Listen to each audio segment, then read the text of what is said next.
y solamente era en eso que él pensaba. Y a medida que él se estaba acercando al templo para ir al pórtico de Salomón, donde los creyentes se reunieron, aunque Pedro y Juan habían sido prohibidos el acercarse a ese lugar, mucho menos hablar de Cristo, pero a medida que Ananías fue al templo, él estaba soñando en lo que él haría con la porción de dinero que él había retenido. Estas pocas palabras nos dicen mucho. ¿Por qué es que Satanás eh, llenó tu corazón? ¿Por qué pusiste esto en tu corazón? Satanás va a poner estas cosas en tu mente y en tu corazón. Y mientras más sincero seas, más va a intentar Satanás hacerlo. Tal vez él te va a dejar por meses. Y de repente él te va a hacer desear algo para ti. Algo que va a hacer que tú seas insincero. Y tal vez esto es porque tú no has estado defendiéndote contra la insinceridad por mucho tiempo y vas a caer tal vez. Tal vez vas a pensar y entretener esos sueños que Satanás pone en tu camino y caerás en la tentación.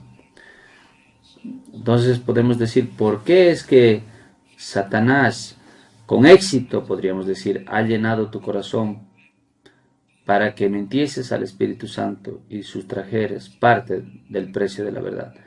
Algunas personas no están de acuerdo que la palabra parte en la traducción del inglés se haya puesto en itálicas,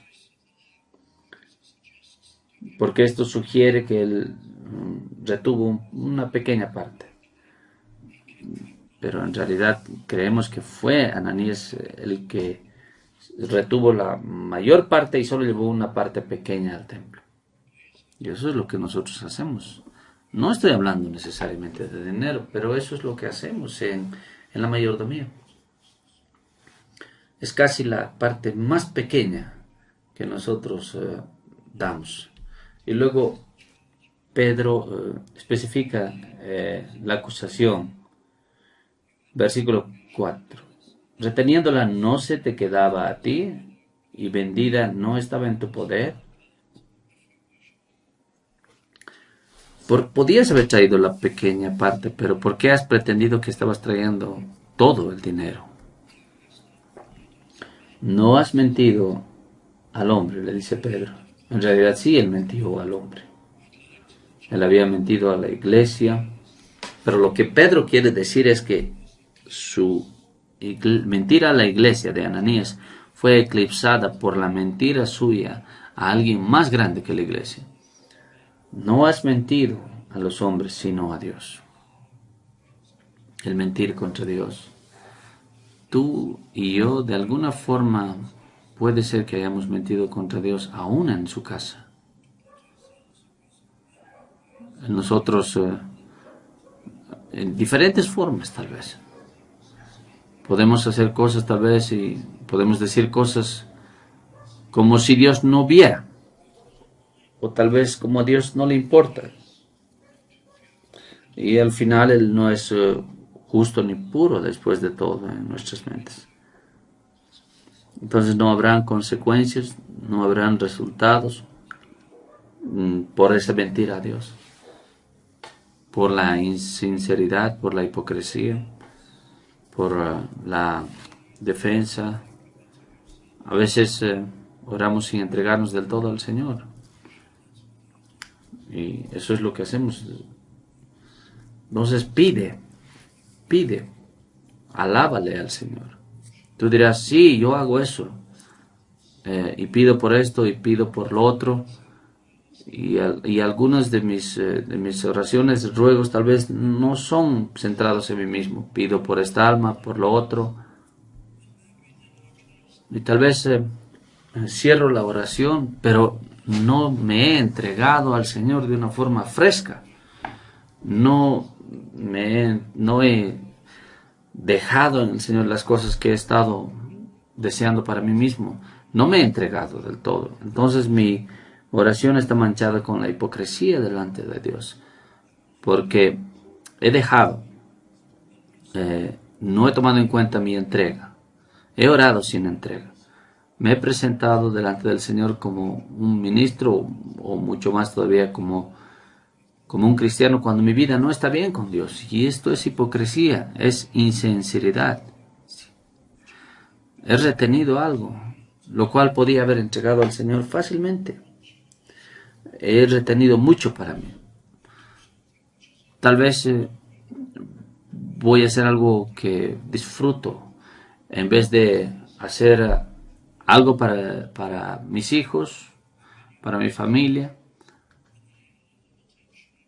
Y los niños necesitan atención y cuidado y planeamiento y cariño, pero estamos muy ocupados con nosotros mismos. Y esto es insinceridad e hipocresía, retener las cosas que nosotros deberíamos dar. Y también cuando nosotros damos las ofrendas. Versículo 5. Nota que Pedro no le sentenció. Algunas personas dicen, a Pedro se le dio la autoridad para dispensar la justicia. No, eso no está bien. A Pedro se le dio esta información y él desafió a Ananías, pero es Dios quien le juzgó. Y él perdió su vida. Ananías, al oír estas voces, cayó, y nuestros traductores lo tradujeron, entregó el alma en la versión inglesa.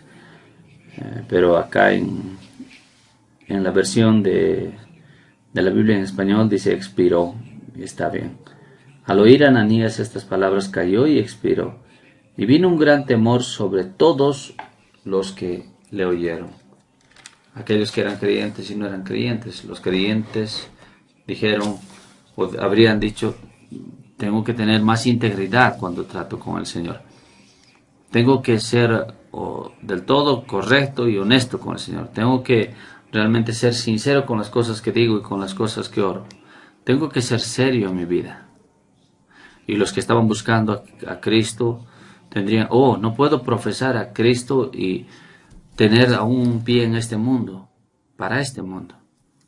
Entonces el temor, la seriedad, la conciencia descendió en muchos corazones en esta parte de la narración. Y en el versículo 6 continúa la narración. Y los jóvenes, levantándose los jóvenes, no estamos hablando de jóvenes como los conocemos hoy en día, 40, 50, estamos hablando de personas que eran jóvenes pero estaban dentro de ese rango de personas. Los jóvenes se levantaron, lo envolvieron y le pusieron algo así de ropas de funeral y sacándolo lo sepultaron. Esa era la cultura y la forma en la cual se hacía en esos días entre la gente de ese tiempo, que les enterraban rápidamente. Y nosotros lo veríamos en nuestra cultura con horror. Y diríamos, por lo menos esperará por su esposa. De seguro alguien le avisará a la esposa. Y eso nos retendría un poco. No le enterremos aún. Pero alguien dice que tal vez era mejor hacerlo sin un ser querido. Pero bueno, diferentes opiniones. Pero es así como lo hacían en el tiempo de Ananías. Fue enterrado rápidamente y su esposa Zafira no aparecía. Fue 3 horas después que Zafira vino. ¿Será que demoró tanto la reunión? No, porque la reunión de alabanza no duraba todo ese tiempo. Pero los apóstoles estaban ahí ayudando a la gente, aconsejándoles. Eran ellos los que estaban recibiendo el precio de lo que la gente vendía, tal vez de sus terrenos y demás. Y fue después que Ananías vino. En el versículo 8 le responde. No se ve que la mujer pregunta nada. La mujer viene y pregunta y ella está sorprendida y se preguntaría a sí misma, ¿dónde está? Por lo menos en su mente Zafira se preguntaría, ¿dónde está mi esposo Ananías? Y es Pedro quien, siendo inspirado por Dios, responde la respuesta de Zafira.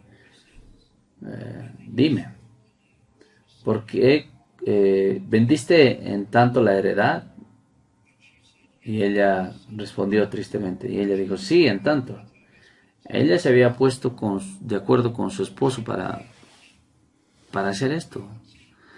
Tú pensarías, si es que ella era convertida, posiblemente sí fue, y es posible que ella no reconoció su error. Y tú pensarías, si era convertida, que sería difícil para ella decir a sangre fría, sí, hemos vendido la tierra y todo el dinero. No hemos traído todo el dinero.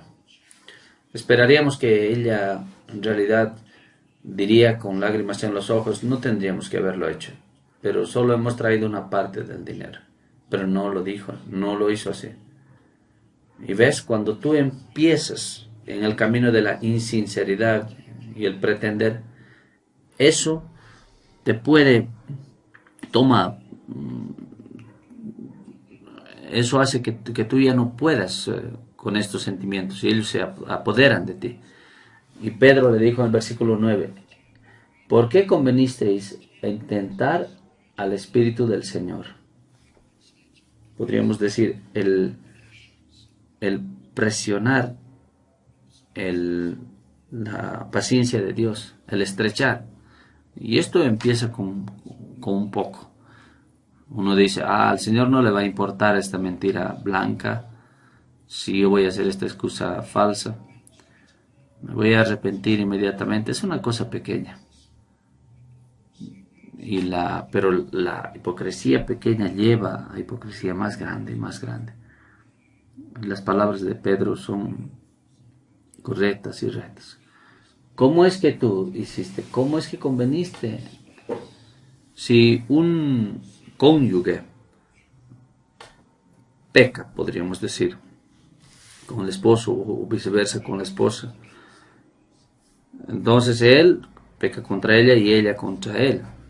Si tú permites el pecado de tu esposo o tú permites el pecado de tu esposa, no solamente estás pecando con él o con ella, sino en contra de él y de ella.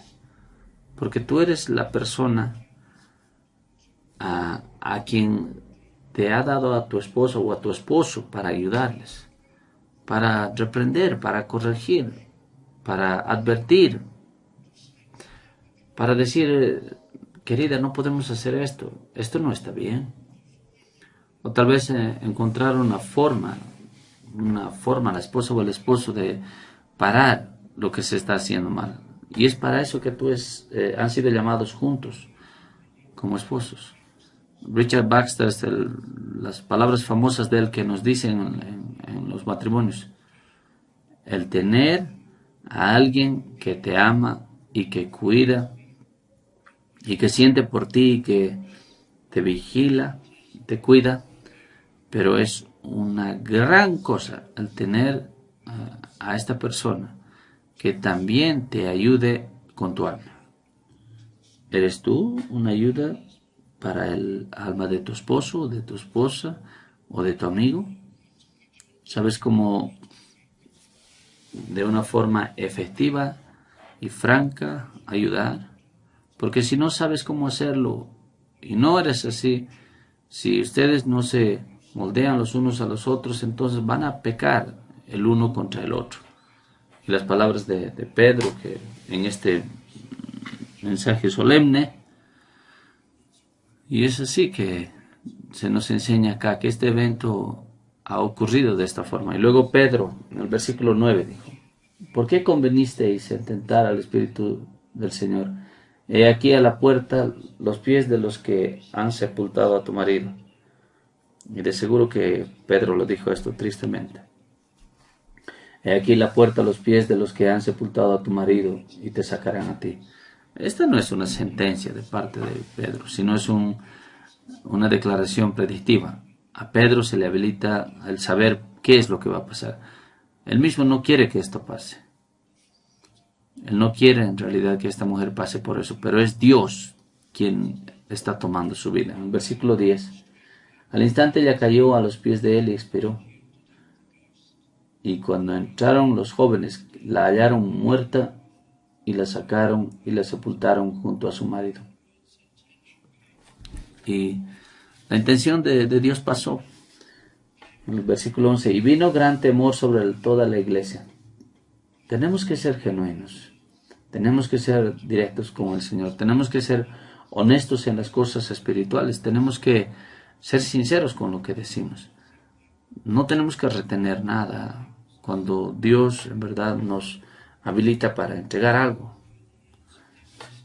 Y por las manos de los apóstoles se hacían muchas señales y prodigios en el pueblo y estaban todos unánimes en el pórtico de Salomón, a pesar de las advertencias de los saduceos, de los fariseos.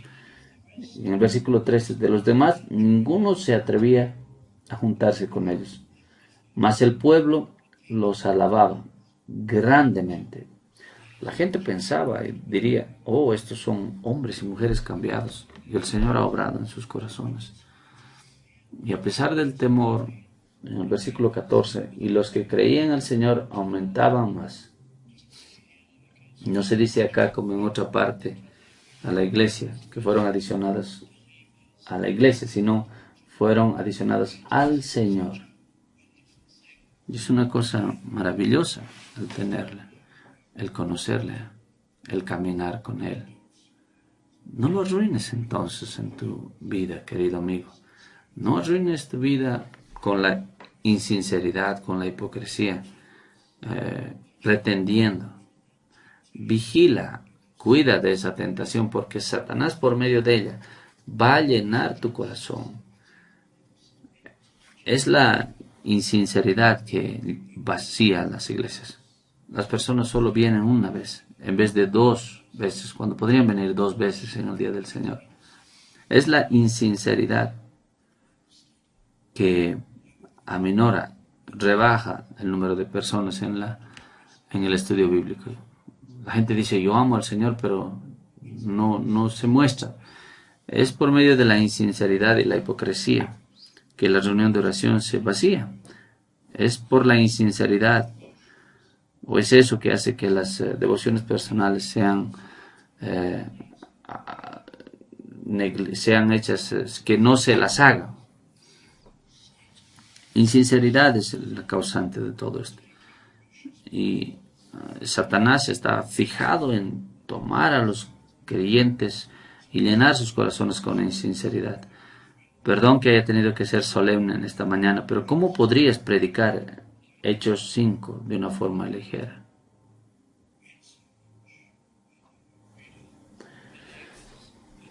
Los creyentes entonces fueron adicionados al Señor. Mi tiempo se ha terminado. Mantén al Señor delante de ti diariamente. Examina tu corazón por ve si estás siendo insincero o no. Ten cuidado de las cosas que el Señor te manda hacer diariamente y vigila que Dios nos mantenga y nos incremente nuestra sinceridad.